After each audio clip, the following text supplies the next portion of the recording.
샬롬 반갑습니다. 10월 14일 토요일 특별 새벽기도회 마지막 날 하나님께 올려드립니다. 함께 나는 예배자입니다. 찬양 부르십니다.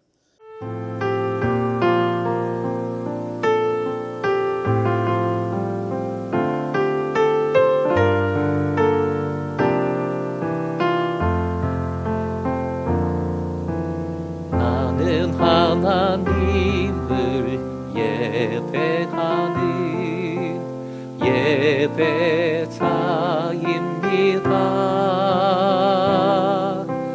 내가 서 있는 곳 어디서나 하나님을 예배합니다. 내 영혼 거룩한 은혜를 향하여 내 마음 완전한 하나님 향하여 이곳에서 바로 이 시간 하나님을 예배합니다.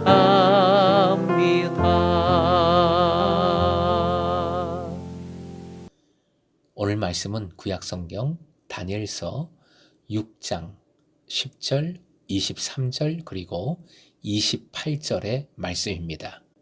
내일 주일 추수감사 주일이지요. 감사절입니다. 365 늘 감사의 봉헌과 고백으로 우리의 감사의 믿음을 영광을 올려드리십시다. 정말 기쁜 날, 감사하는 날 되기를 소망하고요. 내 생일을 맞아 이 추수감사주일에 말씀 그라피 나눔이 있습니다. 꼭 이 은혜의 행사에 참여해 주시기 바랍니다. 점심 식사 후에 진행이 됩니다. 허락하신 하나님 말씀 다니엘서 6장 10절, 23절, 28절의 말씀 그대로 이어서 읽겠습니다. 다니엘이 이 조서에 왕의 도장이 찍힌 것을 알고도 자기 집에 돌아가서는 윗방에 올라가 예루살렘으로 향한 창문을 열고 전에 하던 대로 하루 3번씩 무릎을 꿇고 기도하며 그의 하나님께 감사하였더라. 왕이 심히 기뻐서 명하여 다니엘을 굴에서 올라오라 하매 그들이 다니엘을 굴에서 올린즉 그의 몸이 조금도 상하지 아니하였으니 이는 그가 자기의 하나님을 믿음이었더라. 이 다니엘이 다리오 왕의 시대와 파사 사람 고레스 왕의 시대에 형통하였더라. 오늘의 기도 제목, 전에 하던 대로 감사할 때 형통함을 주소서. 전에 하던 대로 감사할 때 형통함을 주소서.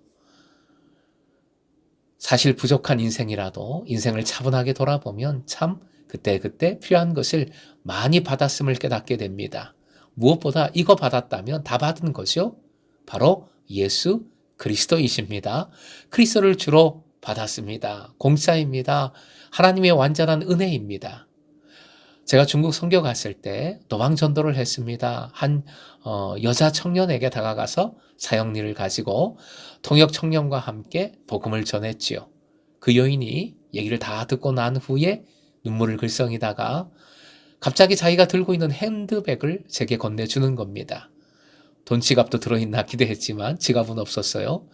자기가 직접 만든 가방이라 하면서 선물로 주었습니다. 그분은 약속대로 후에 주일에 교회에 나왔어요. 그때 받은 핸드백 아직도 제가 기념으로 간직하고 있습니다. 제가 그분께 복음을 전했지만 사실 그분이 제게 큰 도전을 주었습니다. 복음을 전해들은 감사의 표현을 그렇게 바로 한 것이니까요. 감사를 넘치게 하라 명하셨습니다. 생각할 때마다 걱정이 아니라 감사하라 명하셨습니다. 그런데 본문의 다니엘은 감사할 수 없는 어려운 상황이었습니다. 간신들의 계략으로 말도 안 되는 조서를 왕이 내렸지요. 30일 동안 누구든지 왕 외에 어떤 신에게나 사람에게 무엇을 구하면 어디에 던져넣는다? 사자굴에 던져넣는다 했습니다. 조서가 공포된 후 다니엘은 10절의 말씀대로 행동했습니다. 6장 10절 다시 한번 읽어드립니다. 다니엘이 이 조서에 왕의 도장이 찍힌 것을 알고도 자기 집에 돌아가서는 윗방에 올라가 예루살렘으로 향한 창문을 열고 전에 하던 대로 하루 3번씩 무릎을 꿇고 기도하며 그의 하나님께 감사하였더라. 모르고 한 것이 아니라 알고도 평소 모습 그대로 행했습니다. 물이 흐르던 말씀은 기록되어 있지만 사실 목숨을 건 다니엘의 의지적인 행동이었습니다. 감사는 타락한 사람의 자생적으로 할 수 있는 일이 아닙니다. 예수 그리스도를 의지하여 본인의 최선, 의지가 필요합니다. 그런 감사의 최고봉을 다니엘이 보여주고 있는 것이지요. 다니엘의 행동을 통하여 우리는 이 특세의 마지막 날 다시 한번 우리의 감사가 어떠해야 하는지를 묵상합니다. 첫째, 믿음에 감사여야 합니다. 23절의 표현, 이는 그가 자기 하나님을 믿었더라 했습니다. 다니엘도 사람입니다. 사자굴이 왜 안 두려웠겠습니까? 사자굴에서 살아날 것을 확신한 것도 아닙니다. 그럼에도 불구하고 조서를 어긴 것은 죽으면 죽으리라. 아니 어떤 방법이든 하나님께서 책임지실 것이라는 믿음이 있었습니다. 합력하여 선을 이루실 하나님을 신뢰했기 때문입니다. 감사는 말씀드린 대로 우리의 자생적인 감정이 아닙니다. 오히려 불만을 품고 원망하고 걱정하는 것이 사람의 자생적인 감정입니다. 그러므로 믿음으로 마음을 다잡고 집중해서 의지적으로 감사해야 합니다. 자기의 하나님이라고 했습니다. 얼마나 귀한 표현인지요? 다니엘의 하나님. 다니엘은 자신의 하나님이심을 신뢰했습니다. 나를 책임지실 하나님을 믿는 믿음으로 감사하시길 축복합니다. 둘째, 행함에 감사여야 합니다. 감사는 마음의 문제, 말로만의 문제가 아닙니다. 감사는 보여주는 것입니다. 다니엘은 행했습니다. 보여주었습니다. 감사로 제사 드리는 자가 나를 영화롭게 한다 말씀하셨습니다. 감사의 제사는 통전적인 감사입니다. 입술의 고백으로부터 물질의 헌신까지의 감사이지요. 감사는 마음이 아니라 행하는 것입니다. 감사를 보여주십시오. 365 늘 감사로 보여주십시오. 제 마음 아시지요? 하지 마십시오. 하나님께서는 여러분의 감사를 보기 원하십니다. 셋째, 기도에 감사여야 합니다. 감사와 간구는 동전의 양면과 같은 것입니다. 루터는 개와 사탄은 무리가 무릎을 꿇을 때 도망간다 했습니다. 개는요, 돌을 던질까봐. 사탄은요, 기도하는 줄 알고 기도 속에 감사하고 감사하며 기도하십시오. 조서가 반포되었지만 다니엘은 전에 하던 기도를 그대로 반복했습니다. 조서가 있건 없건 일상을 그대로 반복한 것이지요. 감사의 설교, 감사의 말씀, 새로운 건 하나도 없습니다. 다 반복입니다. 반복되는 감사, 반복의 기도는 삶을 반전시킵니다. 감사의 반복이 축복입니다. 감사의 반복이 반전입니다. 반복의 감사, 반복의 기도로 반전의 응답, 반전의 복을 누리시길 축복합니다. 마지막 네 번째, 세상을 향한 감사여야 합니다. 다니엘은 창문을 열었습니다. 창문을 열었다는 것은 예루살렘 성전을 향하는 것, 하나님을 향하는 것을 의미하면서 동시에 세상을 향한 것이지요. 감사는 나 혼자의 감사가 아니라 세상을 향한 선포여야 합니다. 감사의 노래로 유명한 시편 100편의 첫 구절은 이렇게 시작을 하고 있습니다. 온 땅이여 여호와께 즐거운 찬송을 부를지어다. 온 땅이여. 지금 온 땅은 전쟁과 죽음이 가득합니다. 불안과 분열이 가득합니다. 그런 온 땅, 온 세상이 예수를 알고 예수 그리스도를 힘입어 아버지 하나님께 감사할 수 있도록 우리는 계속해서 창을 열어야 합니다. 하나님의 다스리심에 무릎을 꿇을 수 있도록 창을 열어야 하는 것이지요. 사랑하는 예배자 여러분, 다니엘은 전에 하던 대로 행했습니다.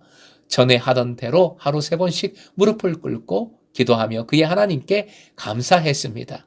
그는 늘 하듯이 하루에 3번씩 그의 하나님께 기도하며 감사를 드린 것입니다.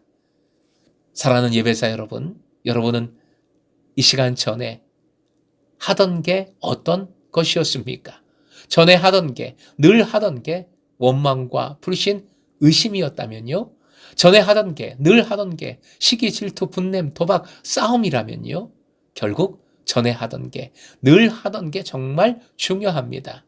전에 하던 게, 늘 하던 것이 감사이길, 믿음의 감사, 행함의 감사, 기도의 감사, 세상을 향한 감사이길 축복합니다. 감사로 예배하는 자가 참된 예배자요, 주님의 제자요, 청지기입니다. 감사로 주님을 향하여 세상을 향하여 창을 열 때 승리 주실 줄 믿습니다. 다니엘서 6장 28절 바로 이 사람 다니엘은 다리우스 왕이 다스리는 동안과 페르시아 고레스 왕이 다스리는 동안 잘 살았다. 잘 사는 것은 부자로 사는 것도 아니고 세상의 왕으로 사는 것도 아닙니다. 전에 하던 그대로 행했던 바로 이 사람 다니엘, 즉 감사했던 사람 다니엘의 삶이 잘 사는 삶입니다. 감사의 삶으로 잘 살아가시길, 형통함을 누리시길 주님의 이름으로 축원드립니다.